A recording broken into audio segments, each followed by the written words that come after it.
My talk today is from the cases that I have seen over the years, over the last 41 years at the Institute of Child Health.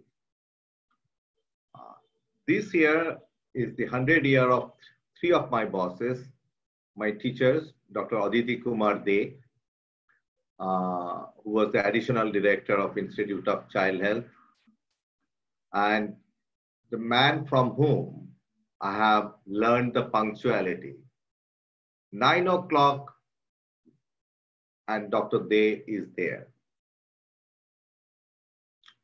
The next person is Dr. Shishir Kumar Bose, under whom I worked. And my boss was Dr. Shishir Kumar Bose, and my co-visiting at that time was Dr. Maya Mukhopadhyay, who has just joined. Now, Dr. Bose, at the age of 20 years, 11 months, he drove Netaji Subhash Chandra Bose from his residence for his great escape. And later on, when he came back after dropping Subhash Bose at the Gomo station, he was jailed in Bihar, in Delhi, in Lahore. And then he completed, after coming back, his medical course. He was the first editor of Indian Pediatrics. He was the convener of Constitution Committee of Indian Academy of Pediatrics. It's a great honor and pride for us. And my next boss was Dr. S.P. Ghoshal, under whom I did the MD degree. And Dr. Ghoshal was the president of Indian Academy of Pediatrics in 1980. As regards the skeletal dysplasia, I would say that it's a very, very daunting task. Fortunately, we have Dr. Debashish Mukherjee and Dr. Sukanto Bhattacharya, who are very interested in skeletal dysplasia, and they have made our task easier. As Donald Rumsfeld said, there are known knowns. These are the things we know that we know. There are known unknowns. That is to say, there are things that we know we don't know, but there are also unknown unknowns. These are the things we don't know. And these are, fortunately, the number of don't know has reduced after the genetic studies has been started. But always remember, in rare disease, human mind is like a parachute. It only works when it is open. Epiphyseal dysplasia, all these skeletal dysplasias are not that uncommon combined together. These rare diseases are not uncommon when they are combined together. And there are three types of dysplasia you will see. One is the epiphysis. This is the epiphysis, which may be hypoplastic or irregular epiphysis. And then you have the metaphysis, which is widened, flared, or irregular metaphysis. One of the common diseases that you see is rickets, where the metaphysis is widened, flared, or irregular. And then the diaphyseal, the cortical thickening or marrow space expansion or reduction, this is the diaphysis. Now, epiphyseal dysplasia, maybe this is one where the epiphysis is hypoplastic, or this is the one where the epiphysis is irregular. Whereas in metaphysis, you see it is widened. As I said, it may be in rickets, or it may be irregular also in rickets, and some other metaphyseal disorders, which I will tell you later on. Now, this is a disease, honestly speaking, I don't like this disease very much. The reason for that is when my boss, Dr. S.P. Ghoshal, wanted to describe a new disease, everyone or most people wanted to say, oh no, this is just an Angelman-Camurati disease. And what happens in this disease, as you can see, that the bones are widened, the cortex is thickened, and as you can see, this is the one. But this is one of our patients, which is Angelman-Camurati disease. But then Dr. Ghoshal had to fight, no, this Angelman-Camurati disease does not have the degree of anemia that we see in our cases before it was labeled as Koshal hematodiaphyseal syndrome, which is different, and also that is steroid responsive.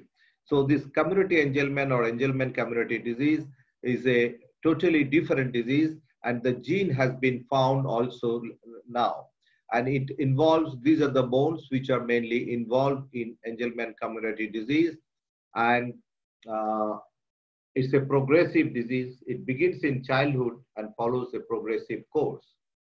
And now the gene, as I will be showing you, that the gene for Angelman community disease is on 19 chromosome and for a growth factor TGF beta 1.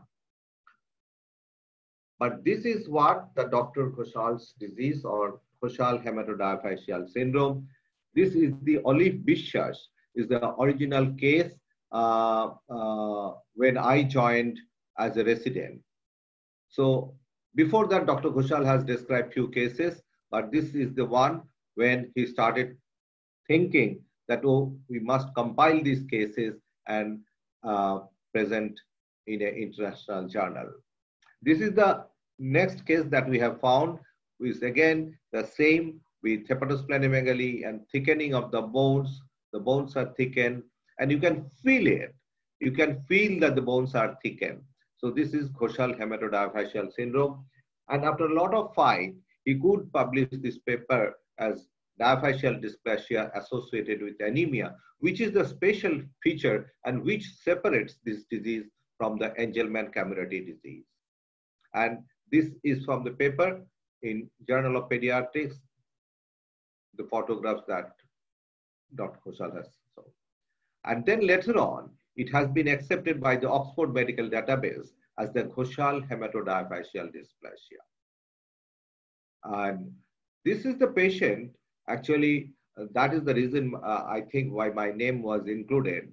His name was Mukesh. And Dr. Koshal told me only that Mukesh's father has a clothes shop in Maulik Bazaar. Can you find him out? And what I did, I went to Maulik Bazaar. Each and every clothes shop I asked that, do you have anyone in the name of Mukesh? And then later on, I think maybe in 10th or 11th shop, I found yes. They said yes. Why? I said, I have been sent by by Dr. Koshal. And then we followed him up, compiled all the cases he has published, and then it came as Koshal hematodiaphyseal syndrome. And because of that hard work with a non-academic contribution, my name was included in this syndrome, along with Dr. Debashish Mukherjee and Dr. Ashim Mukherjee. Afterwards, a gene responsible for Koshal hematodiaphyseal syndrome has been mapped to chromosome 7, Q, 33, and 34. And this gene product is TBXS1, and that is the one which causes the anemia in these cases. And these cases, they respond to prednisolone, and a very low dose of steroid may be necessary. I have seen the one case that I have shown from Bardhaman, and this patient needed only 0.25 to 0.5 milligram per kg body weight, and that will maintain the hemoglobin in the tune of 9 or 10. So after the diaphyseal, I will show you this case. This patient came to us with the problem of short stature. The presentation was the short stature. He had little bit of dolichocephaly. He had receding chin and parrot-like nose, prominent eyes you can see, and his dental crowding, there was dental crowding, prematurely erupted teeth, and the milk teeth were not falling. And that is causing this problem, which I will show. And there may be an increased bone fragility. And this is the one, they have the crowding of the teeth. Some of the teeth are coming up, some of the older teeth are not falling off, and that is the crowding. See, this disease, we don't give any importance in our curriculum, but This is one of the best books for MRCP exam. And this is the question number 57 that they have given this. The Asian boy presented with short stature, what is the most likely diagnosis and what is the possible mode of inheritance? So this disease has got little bit of micromelia, means acromelia of the hands and feet. I will show you. Other than this, see the hands, this part, the distal parts are shorter than the other parts. So more distal parts, which is called acromelia. But more severe acromelia you will see in Ellis Van Creveld syndrome, where the nails are very, very hypoplastic. But there you will see also the polydactyly. So what you see, the dental anomalies that I have shown you, an increased bone fragility.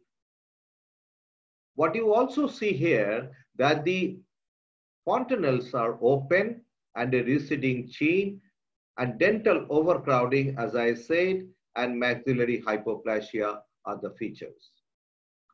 And this is one of our patient, the patient that I'm showing you, is that the clavicle is having an acro-osteolysis towards the periphery. There is an osteolysis of the clavicle on this side. And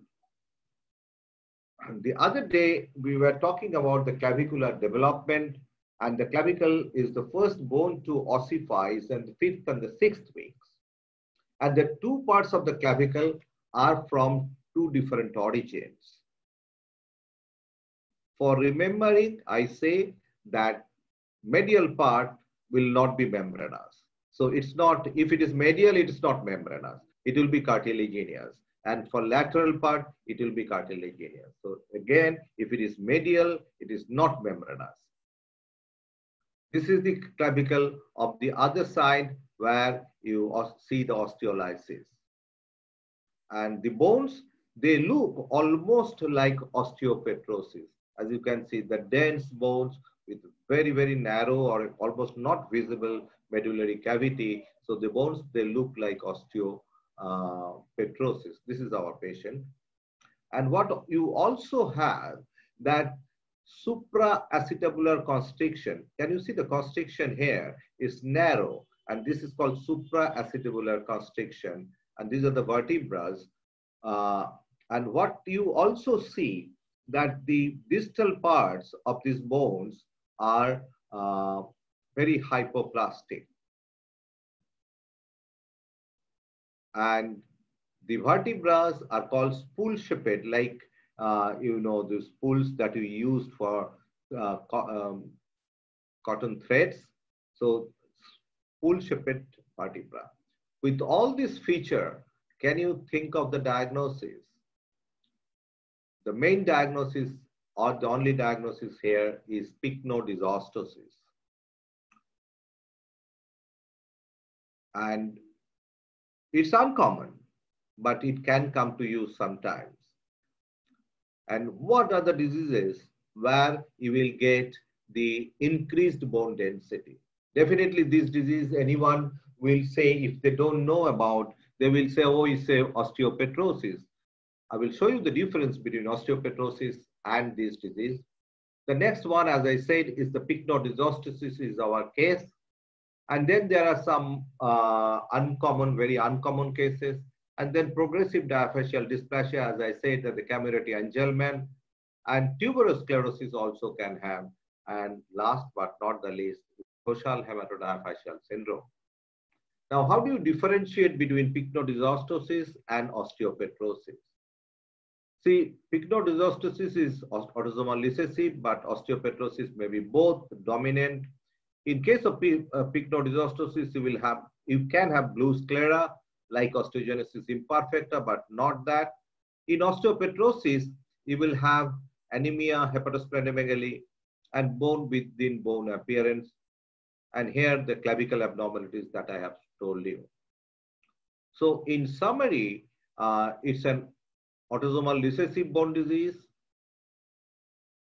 characteristic faces, dental abnormalities, hands and feet are short, Nails may be dysplastic because it's an acromelic. Sclera may be blue, and major problem is that they can have trauma from minor fractures, injuries also. These are a patient where the patient had a fracture in a case of pycnodysostoses. And this is the picture from Caffey's disease, just to show you, yes, that we are thinking of this. Now, this man, Toulouse-Lautrec syndrome, this is also called pycnodysostosis, is called Toulouse-Lautrec syndrome.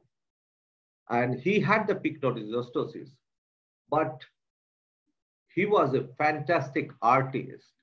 And this disease is also called in his name. And this is a picture drawn by him. And as you can see, in 2005, there was an auction, and it was the price of that painting was 22.4 million.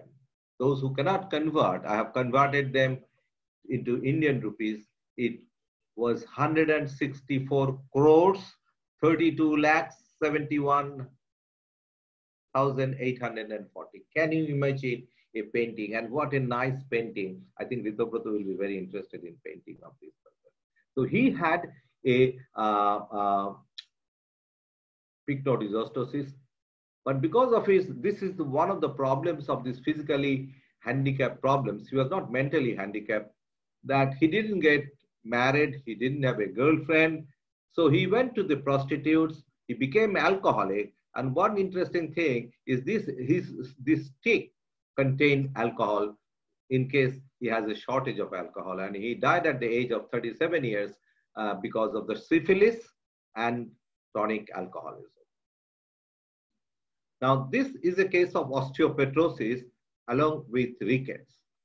I remember we had a 7-month-old baby with hepatosplenomegaly, and this is now in the just on as you enter on the ARI ward on the right-hand side that the baby was. So I was a little over enthusiastic. Before sending the blood, I did a X-ray of the hand to see that the hemolytic changes in the bones, and bones showed osteopetrosis along with rickets. Osteopetrosis patient had the rickets, and next day when Dr. Ghoshal came, I said, sir, this is osteopetrosis. He was very, very unhappy with me because I didn't follow the protocol. Without doing the blood test, I've done the X-ray, but fortunately or unfortunately, it was diagnosed osteopetrosis from the X-ray only. But he was very strict and he scolded me like anything for that. As I said, that osteopetrosis, though the calcium is more, but the inability of the osteoclast to maintain a normal calcium phosphorus ratio in the extracellular fluid is the cause of these rickets. And this is the osteopetrosis where also you get the bone-in-bone appearance with increased density of the bones. Now, this is another patient. His skull is very thick. His bones are also thick. It is, you can see his legs are quite thick. You can feel it also. And if you see the hands, they are also very thick. So we did the X-ray. They came with the X-ray, sorry, they came with the X-ray, and the X-ray showed that the whole of the diaphysis is widened. So the Ghoshal hematodiaphyseal syndrome didn't have this cranial involvement, and there was anemia in Ghoshal syndrome. But in this case, the whole of the diaphysis is involved and the cranium is involved. And this is again a very rare condition, which is called craniodiaphyseal syndrome. So Ghoshal is a diaphyseal only. Angelman Camurati is only diaphyseal, but without anemia. And this is craniodiaphyseal. Here the cranium is also involved. Now this is another disease where the metaphysis is involved, but the metaphysis is so much involved that it almost encroaches up to the diaphysis. And this is very, very characteristic of Piles disease. We had a Piles disease. I still remember that was in cabin number 203, but unfortunately, our old X-rays are lost, and this is a Pile's disease. And Pile's disease, what you see, hyperostosis of the cranial bones, expansion of the ribs, and striking metaphyseal widening of the tubular bones. And this is called the Erlenmeyer flask that you have used in your chemistry experiments. This is the Erlenmeyer flask. This type of X-ray you also see in Gaucher disease because of the storage of the material in Gaucher's disease. And this is Gaucher Pile's disease. So Pile's disease is caused by a mutation. Now you can do the mutation and take it from there. This child came to my outpatient. I still remember I was sitting on a twist day, came to my outpatient brought by someone. And the moment I looked at the child, I said that this is the diagnosis. I will tell you what is the diagnosis. It's very obvious from the look of the child. The child is short. As you can see, this is the height and this is the weight. So it's much below the third centile height. And so his height is less than third centile, but much below that. Others were normal. Her intelligence was normal. He had the short hand and fingers. But what was interesting, that he had an hyperextensibility of the joints that we usually don't see in this type of bony dysplasias. Hyperextensibility, short, pudgy hands and feet are the characteristic. And also the hair is sparse, fine, and light colored hair. So with this short stature and light hair, thin light hair, we immediately diagnose that this is cartilage hair hypoplasia syndrome. And it turned out to be cartilage hair hypoplasia. If you see that the hands, the bones of the hands are very short, and so the peripheral ligamentous laxity is the characteristic of short, pudgy hands and feet. Now, what you find in these cases is impaired T cell function. In 80% cases, they are the T cell function. You read this disease in immunodeficiency disorders, anemia, lymphopenia, and neutropenia. And they can have the malignancy, but can also have esophageal atresia, Hirschsprung disease, intestinal malabsorption, and congenital hypoplastic anemia. Now, this has been diagnosed by gene test by RMRP gene on chromosome 9. It's 1 in 20,000, male and female is same. So this is a condition where varicella can be very severe. But at the same time, you cannot give the varicella vaccine. And that's the contraindications, that you cannot give varicella vaccine, you cannot give OPV and MMR in these cases. What the only option that you have, maybe immunoglobulin when you have the disease, and prophylactic, the moment you have the varicella, you will have to treat them with acyclovir. The next, what we can see, this is a child who is slightly shorter, has got thoracic, has lumbar thoracic kyphosis, and had a little bit of pain in the limb. So we did an X-ray, and what you see in the X-ray is this epiphysis is dysgenetic epiphysis. Here also, this is dysgenetic epiphysis. So you do the femur upper end, lower end of femur, all the epiphyses are dysgenetic. So as I said, that epiphysis is dysgenetic, irregular, and in this case, it's a multiple epiphyseal dysgenesis syndrome, multiple epiphyseal dysplasia syndrome, and their presenting features is pain and along with waddling gait and thoracic kyphosis and the early onset osteoarthritis of the hip, knees, and shoulder. Usually they present after the 2 years of age, and this child came to us around 2.5 to 3 years of age. And that's what I said, epiphyseal dysgenesis in this case.